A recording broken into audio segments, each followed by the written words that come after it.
We've all been there.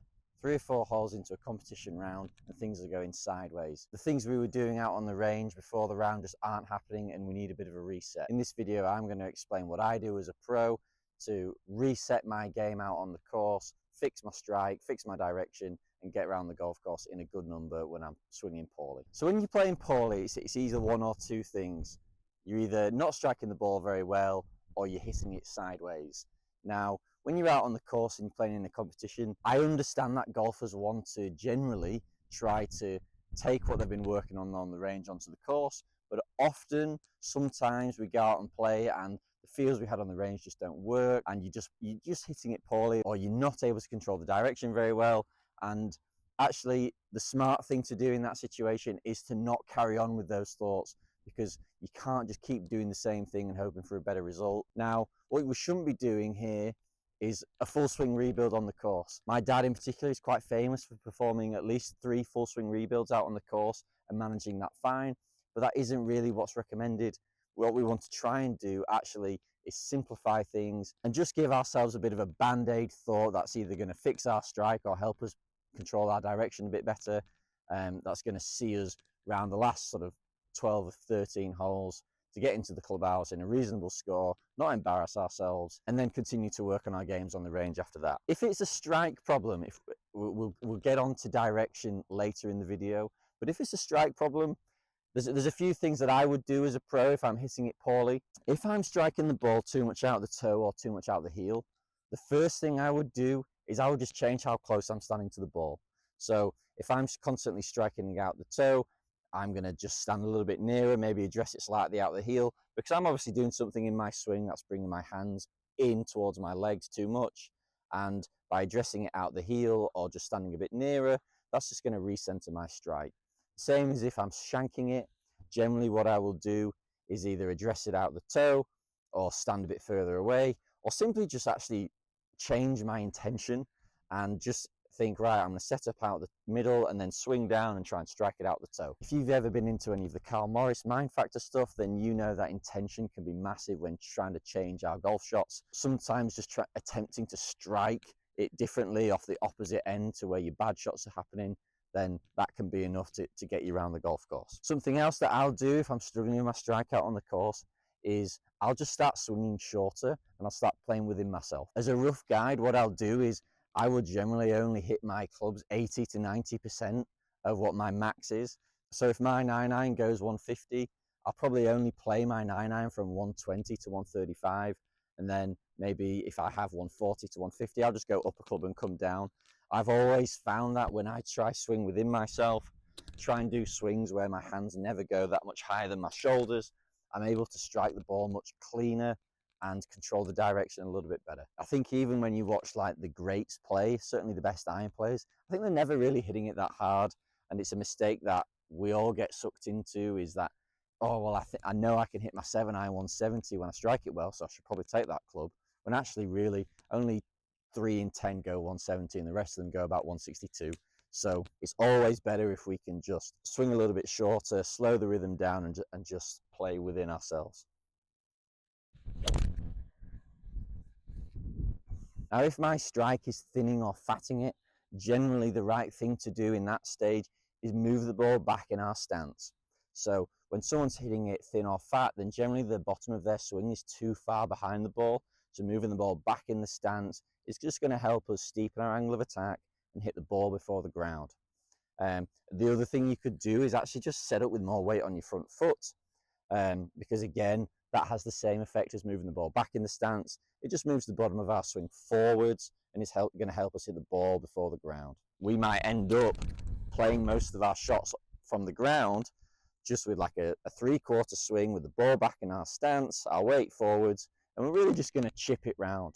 I never see people do this when they're playing poorly. Certainly amateurs, when I'm doing playing lessons, I see them always hitting full shots and never just chipping it round. And actually, generally, the more skilled players, the less they hit full shots. So this could be something you do when you're playing poorly, or it could just be something you try and adapt into your game. Ball back in the stance, weight like a little bit forwards, not letting my swing go above much higher than my shoulders, and I'm just going to chip it round.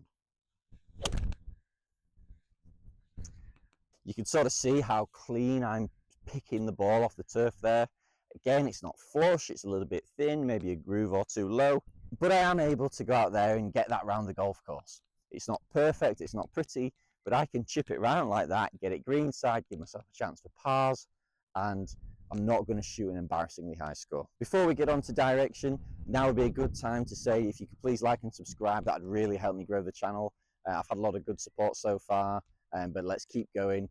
Keep watching the vids, I really appreciate it. Now moving on to direction, this one could be a little bit more complex and maybe not quite one size fits all as the strike stuff. The first wide shot you hit is your common fault. So if I stand on the first tee and I slice it into the trees, I struggle with a slice. Now on the next hole I might hoik one way left, but that's as a reaction to the first shot, which is a slice. So that's the shot you have to address. A common question we ask in lessons is, right, well, where does your bad shot go? People will always say, I hit it everywhere. But really, that's a pretty terrible answer, because you don't hit it everywhere. You have a fault that you react to. So when you get to the fourth or fifth hole, you need to have a bit of a think about, right, well, where do the first bad shots go? And then where do the reactions go? So if the first shot's a slice, the second shot's a snap hook, you've just reacted to the slice with the snap hook, so your problem's the slice. If you're hitting every shot out to the right, we have a few options. You can just simply aim left. That's not exactly rocket science, but all the time I see people on the range, in lessons or on the course, hitting every shot out to the right, and they're saying, oh, I'm not consistent enough. But actually you are consistent, you just hit it consistently right. So it's not a bad idea to just aim 10 to 15 yards left on every single shot and play for that right bias. If you don't want to do that, which is okay, then you have to do something with your face angle. So that's going to be either strengthening our grip, because that will get the face more shut.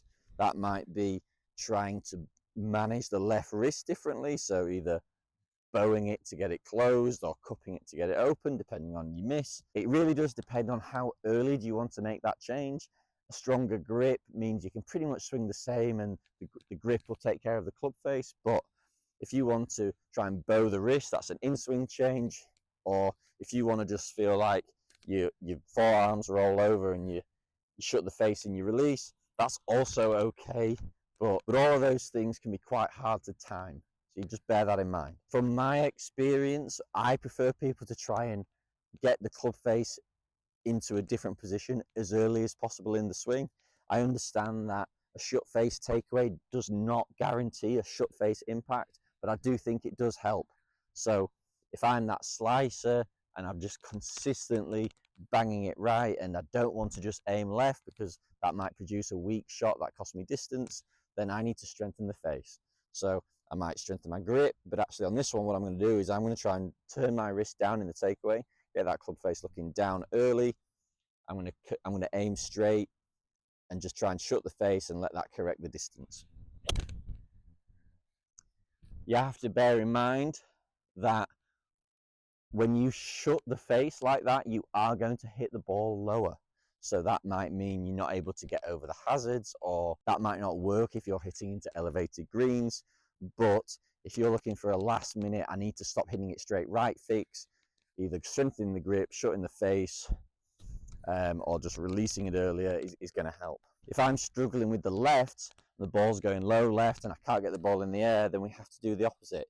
Now, I would never recommend to anyone that they weaken the grip mid-round, because a weak grip feels terrible if you're not used to it, and standing there on the course in a tournament with a weak grip that you've never practiced with is a bad idea, because you've just no idea where the ball's going to go. So instead, what you've got to do is that Justin Thomas rehearsal, where you take the club away and you feel like the toe's pointing up or even slightly tilted back, and that's going to help us present a more open face.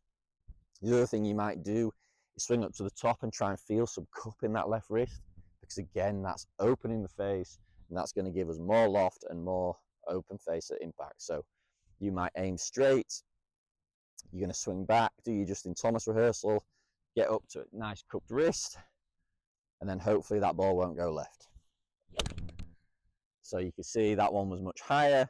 It's drifted out to the right, probably because I didn't aim left enough, but you get the idea. The best golfers are generally the most adaptable, whereas your high handicapper or beginner player is going to play with their miss all the way around, I, as a pro, and lots of good players that I teach, we're constantly working on trying to recognize patterns, understanding when you've hit one slightly right that you need to micro adjust slightly to the left. And the best players are the quickest to adjust, the quickest to realize what's going on, and they know how to adjust their game. So I might stand on the first tee, hit one down the right side and go, oh, maybe I've got a bit of a right miss today. So I'm going to address that on my second shot of the day. And I'm going to think, right, shut that face a little bit, see where that one goes. If that straightens it out, I can stick with that. What I'm not going to do is I'm not going to hit it right for the first 5 holes and then continue to try swing as I'm swinging. You have to be able to adapt. You have to be able to adjust on the fly. Golf is a game where we're forever changing situation. We're forever being presented different situations. So you need to know what to do to adjust your strike and adjust your club face to get you around the golf course. The other thing you should definitely do is at the end of the round is feed back to your coach what's happened, what's going on when you're playing, and say, well, I was out playing and the ball was going right, so I had to do this. Was that the right thing to do? And if they don't say yes, then you probably should try to talk to somebody else. If you need some help with your game and you want to talk about how you can work on your bad shots, how to adjust when you're hitting it poorly, then get in touch. Thanks very much for watching the videos. If you can please like and comment to boost the engagement, and subscribe if you don't already, that'd be great. If you like what I put out in these videos, you like what I say about technique, I can actually help you with your game no matter where you are in the world. So if you just want to click the link in the bio, it'll take you to Skillist, which is an online coaching platform, and there you can look to see what I do, and actually I can help you with your game. So analyze your swing, give you some drills and tips to help you improve, so we can work together to help you lower your handicap. But anyway, let's get back to the video.